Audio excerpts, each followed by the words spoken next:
Първо ще зарежем дървена конструкция, както би трябвало да се прави, рядко се прави в България. В Европа е разпространен начин за, за правене на покриви.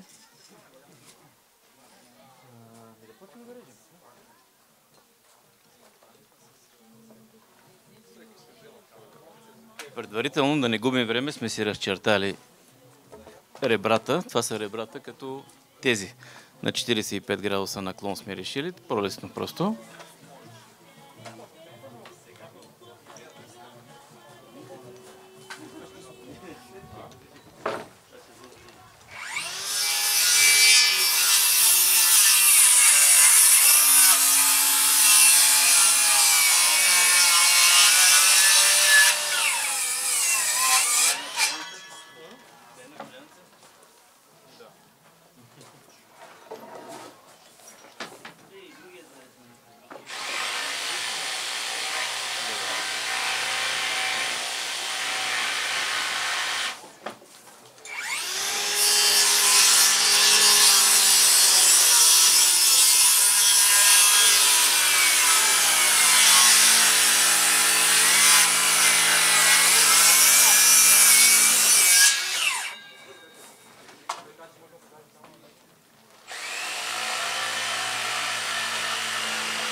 Между другото, ако някой иска да се пробва, сега е момента да помага. После няма.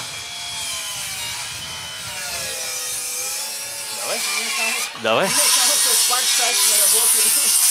Сериозно?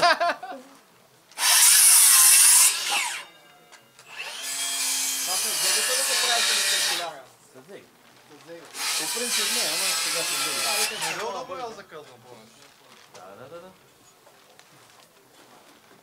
Това, което правя аз лично в момента е грешно по моите стандарти, защото нямам очила и преди 2 месеца една трещица ми влезе в окото, имах конюнктивит. Така че при тази операция е хубаво да имате... Той все още има конюнктивит, да. Е хубаво да имате очила.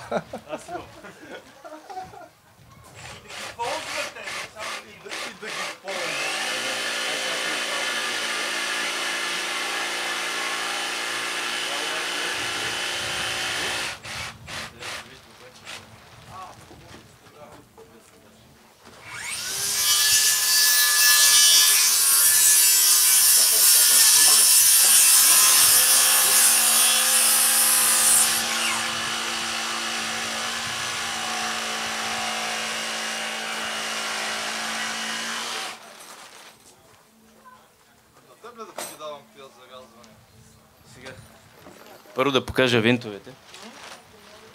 Малко реклама на чужда фирма. Ротоблас, Италия. Той е винт. Ако имам сила, ще го сгъна, ама...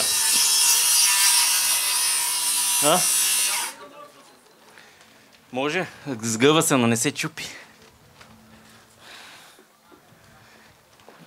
За да има една дървена конструкция с здравина, трябва да не се чупат крепежите.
Сега покрива от какво се състои?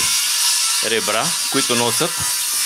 Тук е по-различен, но да кажем ребра, столици и така нататък. Попове. Тук малко архитектурната работа е по-друга. Ще има открите разликите. Да.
Зависи.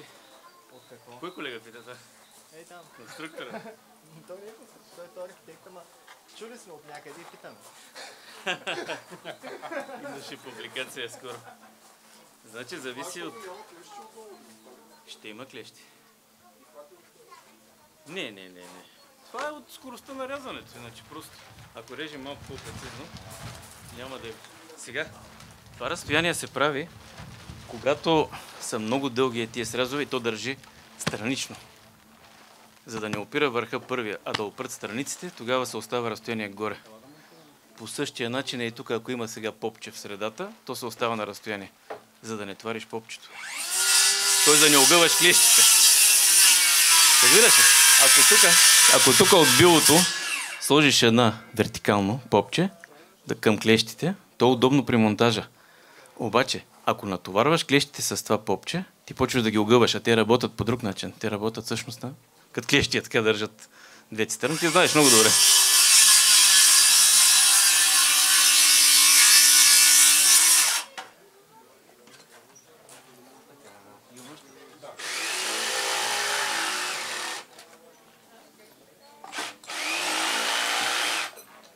Това е.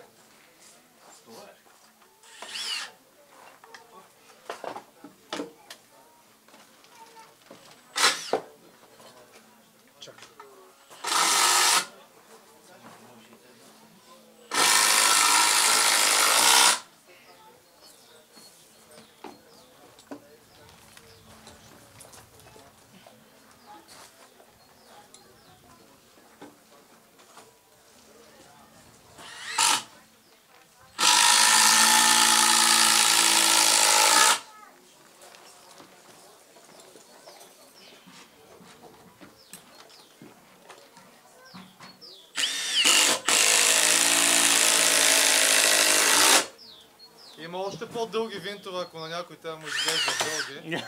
Има ето още по-дълги.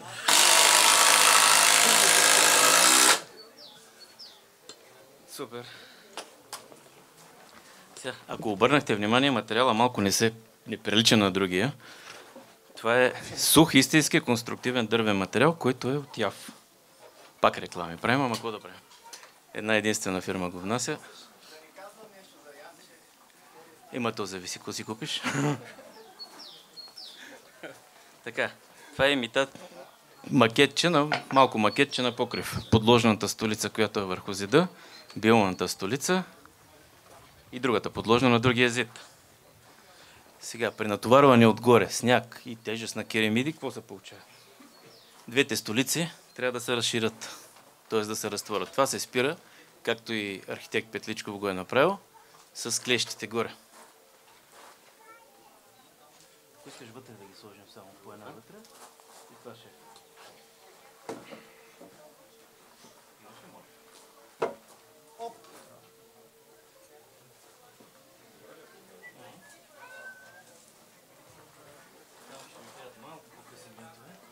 Да, има 80, има и 60. Не знам дали обръщате внимание, ние сме от две различни фирми. В строителството с дърво, за разлика от всички други професии в света, в България нямаме конкуренция, си помагаме всички и сме приятели. Да, под покрива на трета фирма.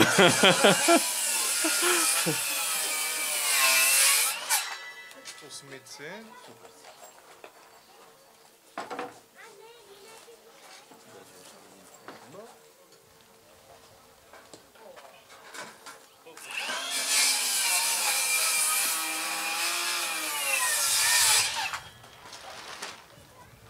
Целта на цялото занятие е не да се научите да правите покриви, най-вероятно няма да се научите за толкова време. Аз специално съм се учил няколко години.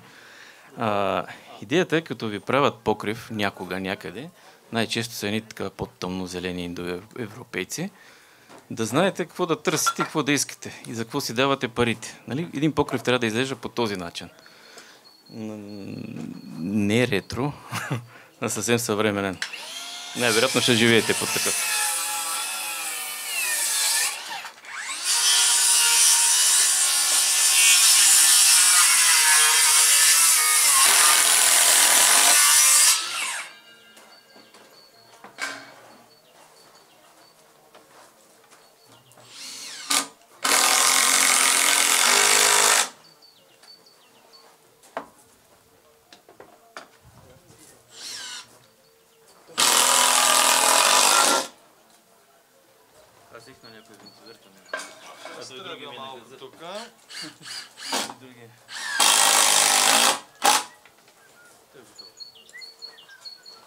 Сега дали мога да стъпа отгоре?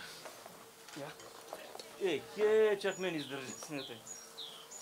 Това е заради клещите. Всъщност те я държат да не са пръсне настрани. Иначе като шпагат ще стане. Като дойде тежестта и стените заминават страни. Това са всъщност половин клещи. Нали?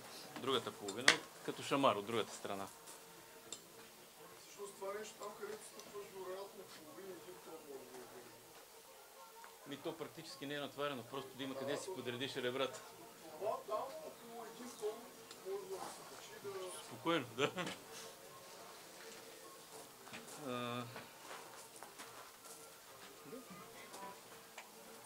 Всъщност това натоварването даже не е върху него. Реално натоварването е горе, което още по-здраво става. Качиш един тон, всъщност листа ще попадне заради винтовете. Да, ако е тук стъпал. Но ако си стъпал тук един тон, практически ще се издържи, да.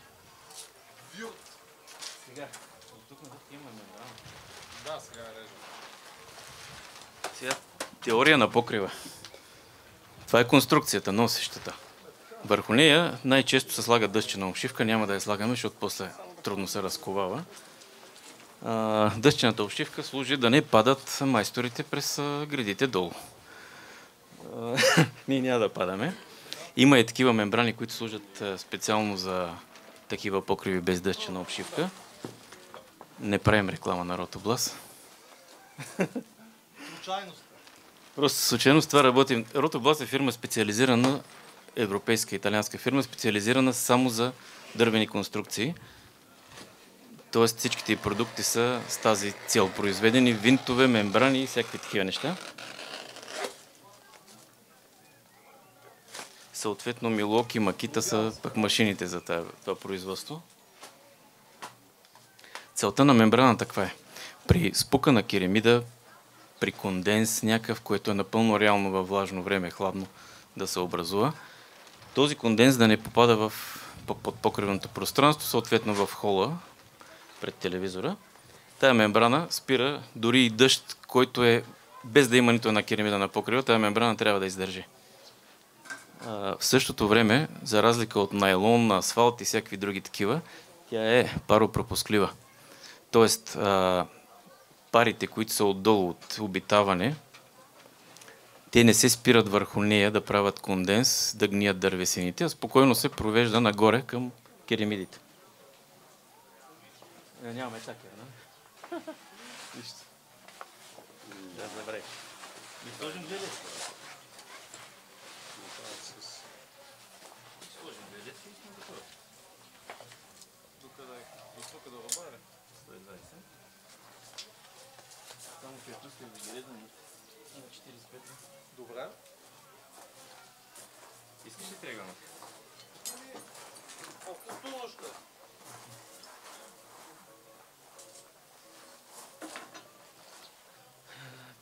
Върху мембраната се прави така наречената двойна скара.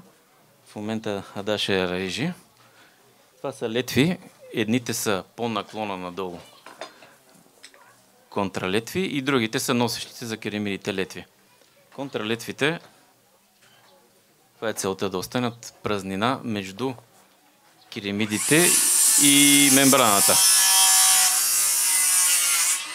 Това вече е с двояка цел. Едното е да има откъде да се отвежда водата, евентуално попадналата, включително и конденза. И другата цел е да има вентилационен слой, т.е. колкото се нагрява, през тази кухина топлия въздух излиза нагоре към билото. Само секунда.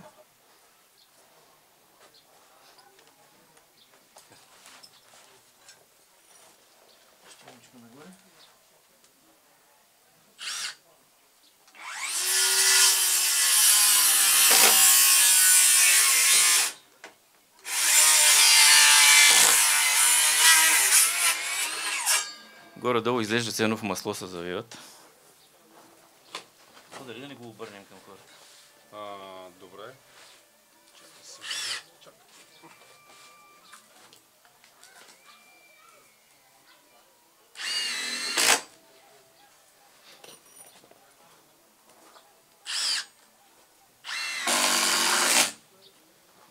Така. Някаква вода трябва да лиснем за демонстрация, че не Пропуснахме да кажем, може да има и силова обшивка при ребрата, която може да е от дъски, в зависимост от финалното покритие на покрива. Може и да няма никаква обшивка, може да е само на мембрана. Като има и мембрана, която е армирана, реално са правени тестове, може издържа, може да се ходи върху нея. Зависи кое. Да. Да обърнем се.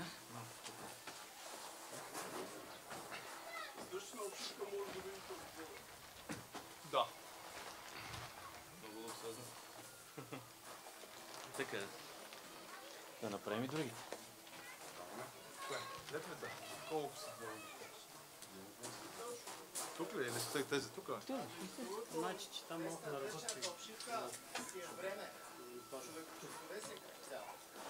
С такер спируни на 150 квадрата покрив се прави за ден от 2 човека. Което е идеално. На каквато и цена да го направиш, ще си струва. Има още една функция. Ако е видима, да, ламперия. Малко по-бавно. Има още една функция дъщената обшивка, предпазва от навлизане на гризачи. Което е странна функция, но е много важна.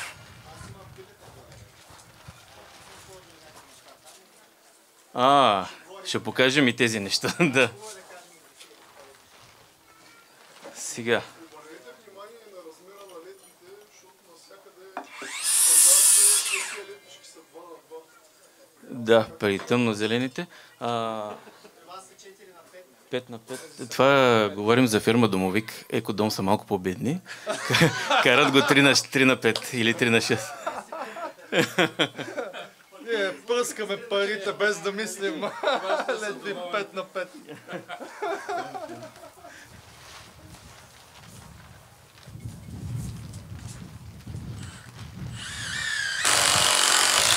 Не, с 2 на 2, честно казано, е абсурдно, защото тя едно чепче да има и то става 0 на 0. Дали? 2 на 3, да? Те са такива.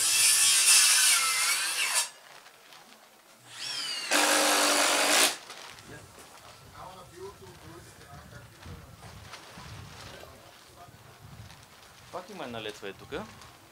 И самото било се слага една билна летва, която е на разстояние. Вече тя държи самия капак.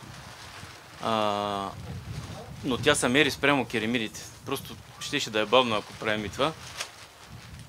Тук има едно интересно нещо. Може ли да вземем няколко керемиди? Дойде ли? При нареждането, това са носещите летви. При нареждането на носещите летви, пак ще кажа, това трябва внимателно да се гледа, кой като ви правят покриви.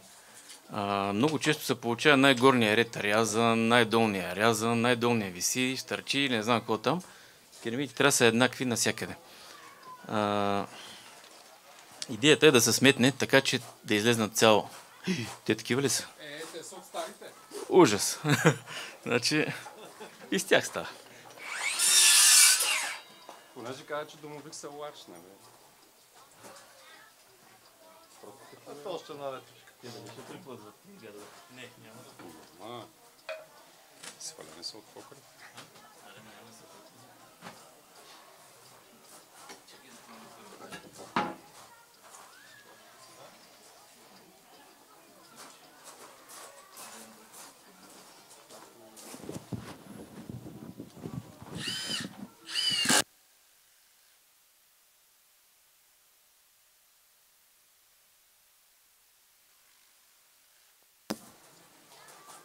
Ще метна едно парче вата отдолу да е топлич, което тук под мембраната.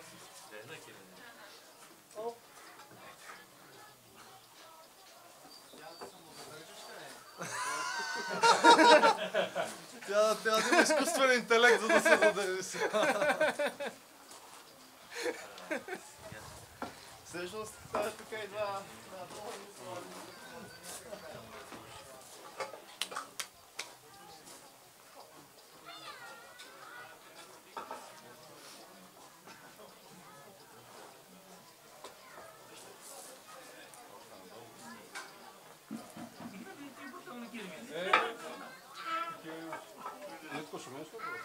Да. Кой да задържа?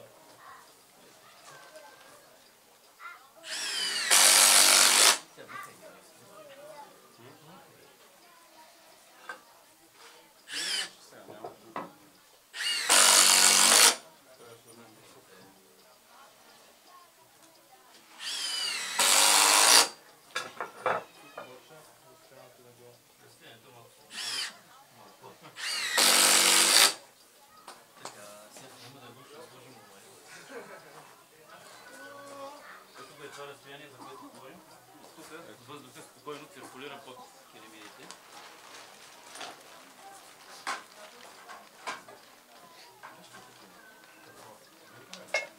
Да.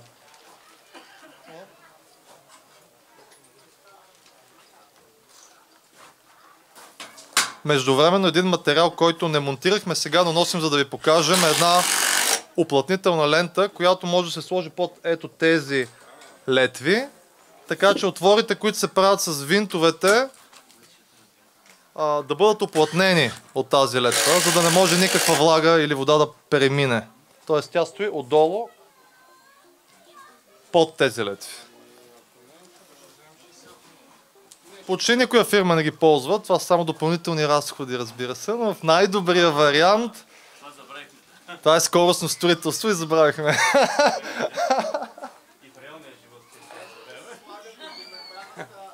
Между мембраната и летвите. За да оплътнява, конечно, дупка на пирона и такова, реши да потече оттам. Върши много добра работа. От опит.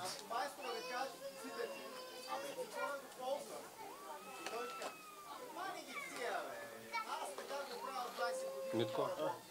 Митко? 60.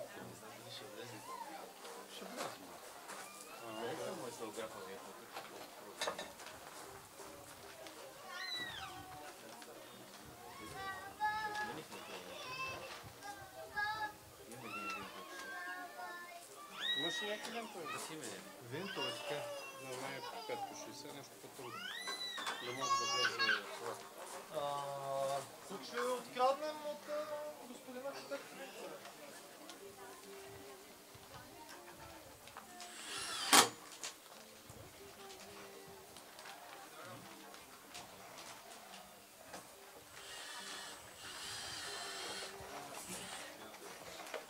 4,5 на 80. Върши ли работа или е по-тънко, но по-дълго пък? Тия са китайски. Добре. Тръгвам си за срама.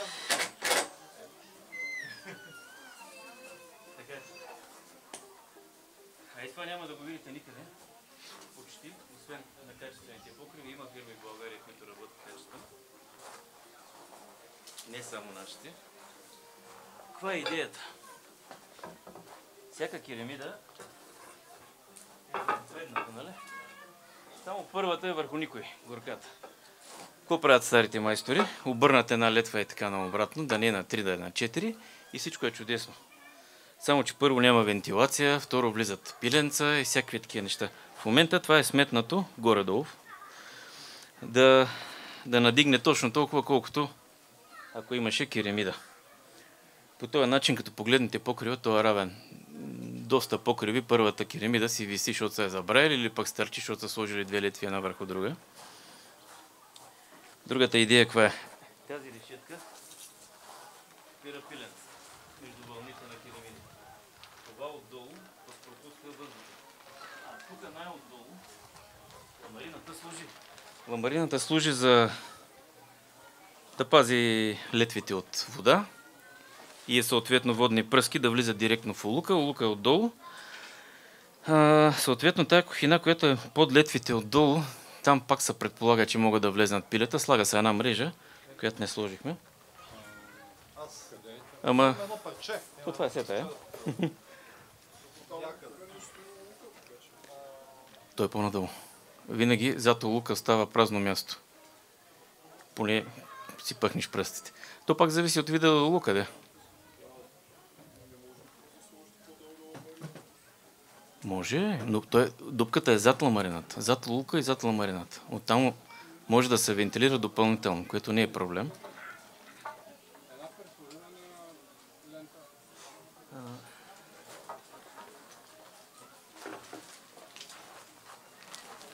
Това е кръста на строителите на покриви.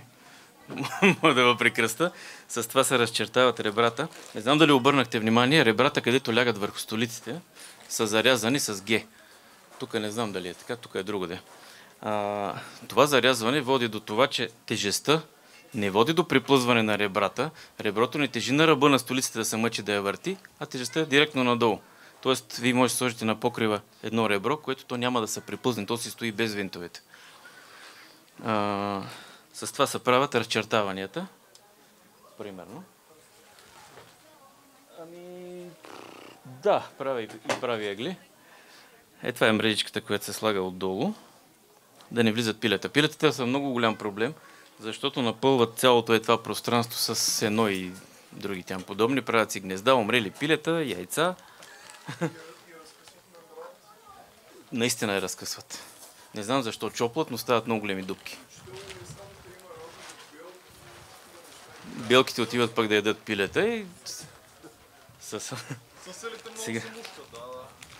Това красиво нещо, то пък служи някъде долу. Дали в стаята под картона, дали под покрива.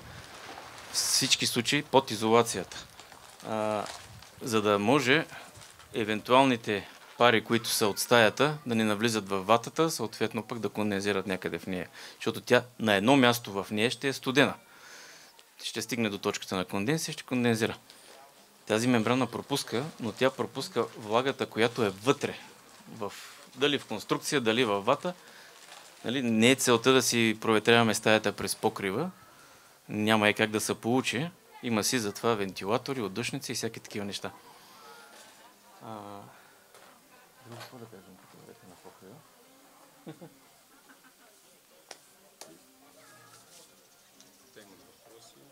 Някакви въпроси? Това можахме да кажем. Тази долу тя не е на слънце. До сега не съм видял да изстава нещо, а пък се сменя много лесно. Тя е UV устойчива, въпреки че няма слънце там. То е под керамидите. Не съм видял да се разпада, но ако се разпадне, само се дига първия ред керамиди, сменя се и всичко е пак 6.